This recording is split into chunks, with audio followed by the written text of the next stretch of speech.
నీకు నచ్చవు ఏమండి? నీ ఫ్రీడమ్ కి, నీ ఎంజాయ్ కి, నీ లగ్జరీకి, ఏమండి నీకు ఇష్టమైన వాటి విషయంలో నీ సేవకుడి నిబంధన నీకు ఏటవుతుంది? అసహ్యమాయను అంటాడు. ఇక్కడ ఆలోచించండి, అంత దావీదు కూడా ఒక సేవకుడిని అనుసరించాడు, అంత సౌలు కూడా ఒక సేవకుడిని అనుసరించాడు, అపోస్తులైన పౌలు కూడా సేవకుడిని అనుసరించాడు.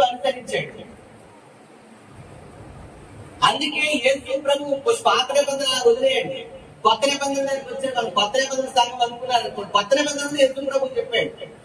పాత నిబంధనలో కీర్తనకారుడు చెప్పాడు, నీ సేవకుని నిబంధన నీకేంటి?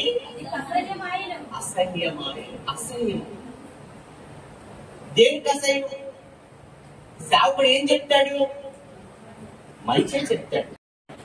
అగ్నియే నాలుగా నా శరీరంలో మరణకరమగు విషముతో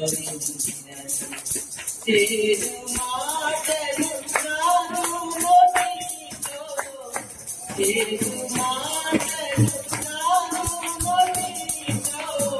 మాట్లాడుకుంటా నీ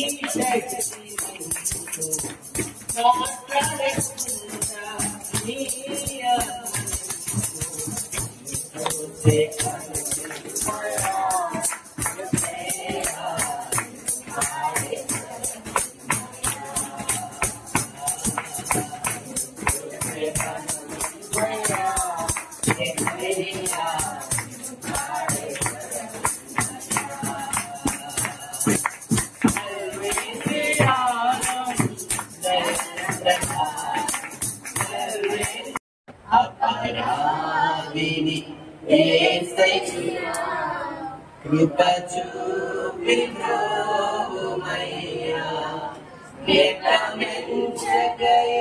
నీ కృపలో అపరాధములను క్షమించు.